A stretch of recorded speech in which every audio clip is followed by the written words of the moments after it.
So, good morning guys. Ano kami? This will be a very busy Saturday.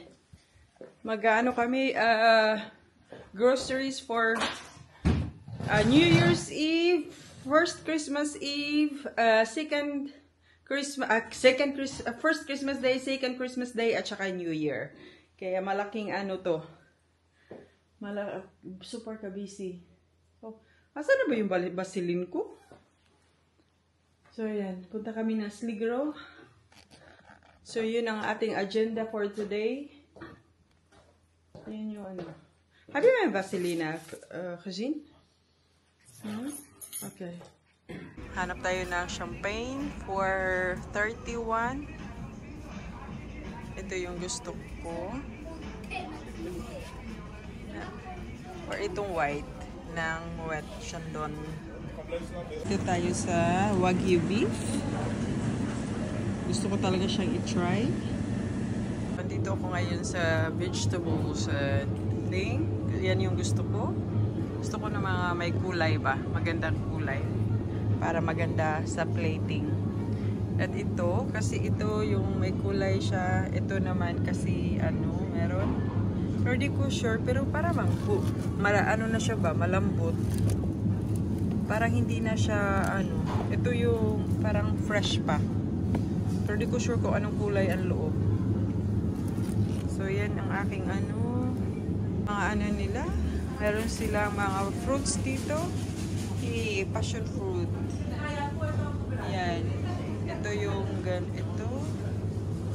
Yan, nakuha ako niyan. Uy, ano siya kita na? Balimbing. So, ayun. Doon.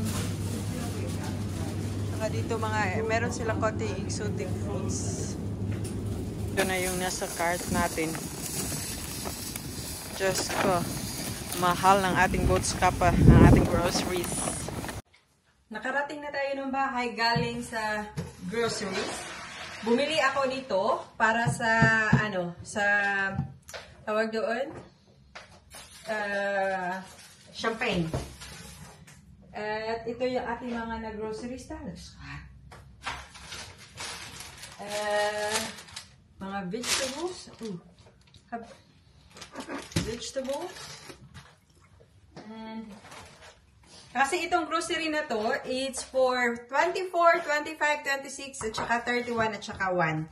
So, medyo malaking groceryhan. Ito, bumili kami ng, ano, Angus Intrico. Dry age siya na pwede siyang ilagay sa ref for long period of time. Ang aming paborito, yung scones na may raisins. At ito, nagkuha din pala ang aking asawa ng Intrico. Pero iba naman siya, galing South America. Tapos, another radish. May color to na radish yung meat niya. Tapos, ito, Wagyu, sus, ang mahal. Ng Wagyu beef, paling, baho, tangsi. Tapos, dito, meron tayong bread na, ano, natawag doon na may cheese. Camembert. Camembert daw. Tapos, ito, pang pa-arty-arty sa dessert. American filet. Para yan sa aking asawa. Hindi ako kumakain yan. Ito, salad na may bulaklak. Kasi yung bulaklak yung ina-after ko dito para sa pampaganda-ganda ng mga dishes. At, meron tayo ditong ano, yung patay, liver patay. At ito, lobster meat para sa aking ano, mag-ano kasi mac and cheese with lobster meat ako. Kasama yung Wagyu beef. Tapos, oh my God. Caviar.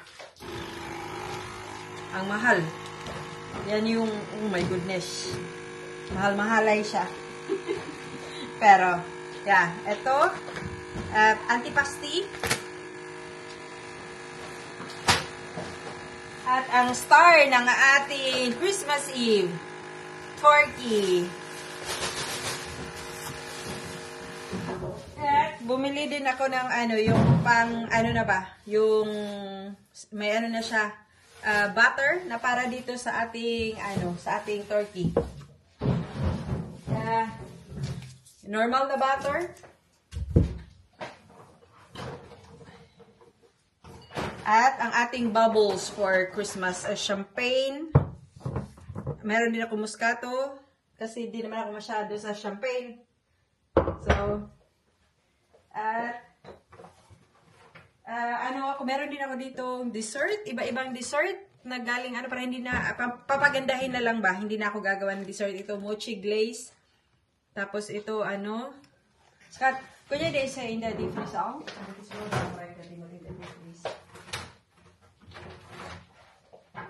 At dalawa pa nito para din sa dessert. Para sa freezer lahat 'yan. Tapos eto magandang Romanesco cauliflower. Para ito sa Christmas Eve. Ko sa tawag doon. Ayan. Yan yung mga tawag doon, mga kaanuhan natin. At itong meat, steak. Ganda mo ng steak na ibinuha ng asawa ko eh. At, bumili din siya ng, beer.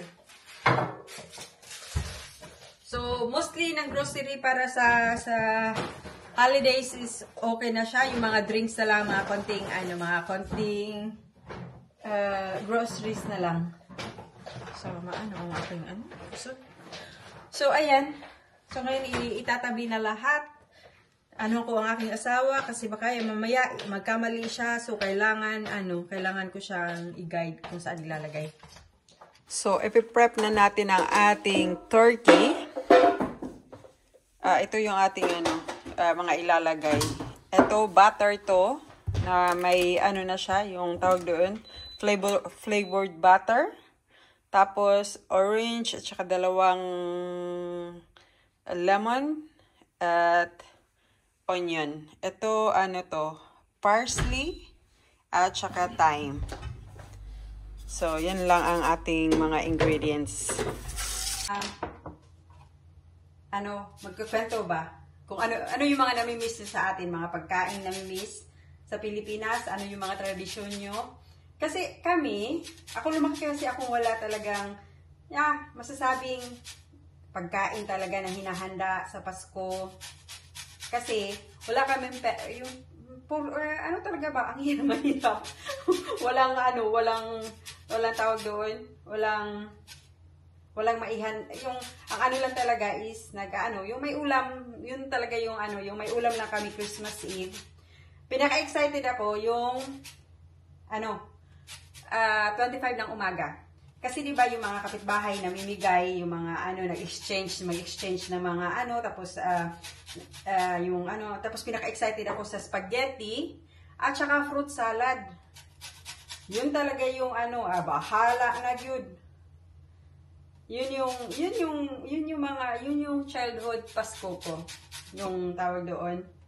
Yung talaga yung kasi naano ako nung tinanong ako ng American friend ko kung ano ba daw yung mga hinahanda usually. Sabi ko, sa amin daw mga tradisyon kasi every family daw tama naman, every family hindi pare-pareho yung mga handa, di ba? Meron talaga yung mga sabi ko, hindi ko maano kung meron kami. Sabi niya, bakit naman? Sabi ko, kasi wala naman kami walang basta may pagkain, yun ang importante, may pagkain at kanin. Ulam, yun. So, walang specific na tradisyon. Tapos yung kinantawa siya ng tawa, sabi niya, ang saya naman daw, na gano'n, sabi ko, yun yung pinakahihintay ko talaga, yung 25 ng umaga. Akala niya, pinakahihintay ko yung 25 ng umaga, dahil bukasan ng regalo. Sabi ko, no, never ako nakatanggap ng regalo, or yung wala nga kaming Christmas tree. Never kami nagkakaroon ng Christmas tree sa bahay. So sabi niya, okay. Tawa na tawa siya nung sinabi ko na, ang akala niya na, tapos, yun nga, yung magkaroon ng marami dang regalo. So, pero wala. Excited ako na, yung fruit salad, yung spaghetti na binibigay ng kapitbahay. Sabi niya, daw siya na, doon daw, masaya ako. Sabi ko, of course. Sabi ko, part yun ng pagiging ako. Kasi, doon ako ba hindi naman ako na wala kaming kinain or yung super hirap. Kasi, hindi naman kami all the time mahirap. Seasonal yung hirap namin kasi yung trabaho namin is trabaho namin is seasonal dahil sa dagat nga nakadepende. Nanguhuli kasi kami ng baby na mga bangus ba. Tapos yun ang mga binibenta, yung seasonal yun.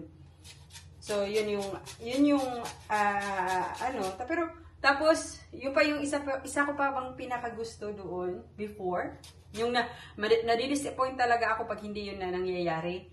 Yung meron kasi kaming bus liner. Local bus liner. Tapos, pinakahintay ko talaga yung 12 midnight, yung sa New Year's, New Year's Eve. Yung mga lata ba, hihilahin ng mga bus at saka yung nagbubusina. Yun talaga yun yung tumatak talaga sa yung pagkabata ko, na yun yung parang hindi kompleto yung New Year ko pag wala yun. Kasi wala naman yung fireworks, yung mga magandang fireworks sa wala yun. Wala pa yun. Ang luxury na before is yung Quitis. Hindi ko alam kung sa Tagalog. Basta yung Quitis. Tapos yung Lubintador. Yun yung mga fireworks before. Nananuhan ko nung bata. Tapos, yun yung tapos natawa siya na simpleng bagay, nakakapagpasaya sa ganung Sabi ko, of course, kasi yung parang ikaw, kung anong meron, hindi ka maghahanap sa wala. Hindi ko rin siya hinahanap kasi hindi ko rin naman siya na-experience na ganito, ganyan na experience. So, wala akong walang standard ba? Walang expectation. So, kung ano yung meron, yung So, itirap muna natin ang ating kwentuhan kasi ipapasok ko tong mga tawag doon. Ito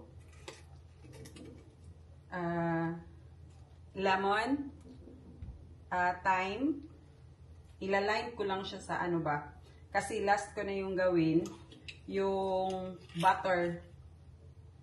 Lagyan ko ng butter tsaka kasi syempre dapat kasi maglalagay ako ng ng onion sa loob. Tanggalin lang natin tong yung first layer kasi ayoko siyang mabiyak kasi gagamitin ko pa to siya sa gravy. Itong onion kaya ayoko siyang mabuwag.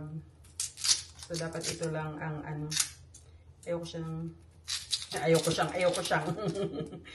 so so yun yung mga yun yung sabi ko yung siya ba na hindi daw yung pagkwento ko daw na sabi ko siguro kasi normal na sa ating mga Pinoy na kahit pa anong hirap yan sanay na tayo or kasi sanay na. Sabi ko pasalamat ka na lang kung anong meron. Tapos sabi niya, oo nga naman, tama. Sabi ko, may tama naman talaga. Christmas, Santa Claus, sila talaga yung, kumbaga grabe ang marketing ba. So sila yun hindi naman yun sa pagandahan ng tradisyon at experience. Ang importante, kung paano mo yung mga tradisyon. So kami nito ngayon, yung tradisyon namin, hindi ako nagluluto talaga ng Filipino food. Pag kami pamilya lang. Kasi, alam mo naman, pag Filipino food, talaga, maraming pagkain. kami kunti lang, maliit lang kasing pamilya eh. Mama at papa nito, kapatid nito, walang ano. Tapos kami dalawa nito. Pero pag may mga Filipino party, ayun, nagluluto talaga ako ng Filipino food. Kasi, kasi maramihan. Pero pag kami-kami lang, so nag-ano ako ng 3-course menu, mga ganun. Tapos, paarte-arte sa kunwari.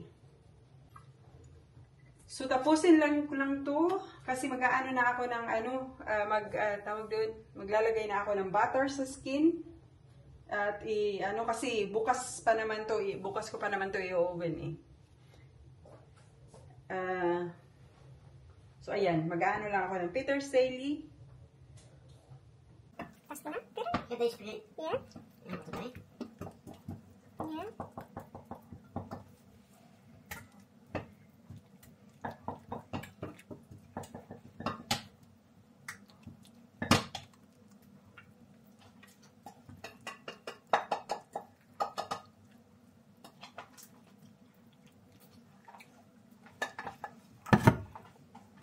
Ay, may kaput na na. May kaput.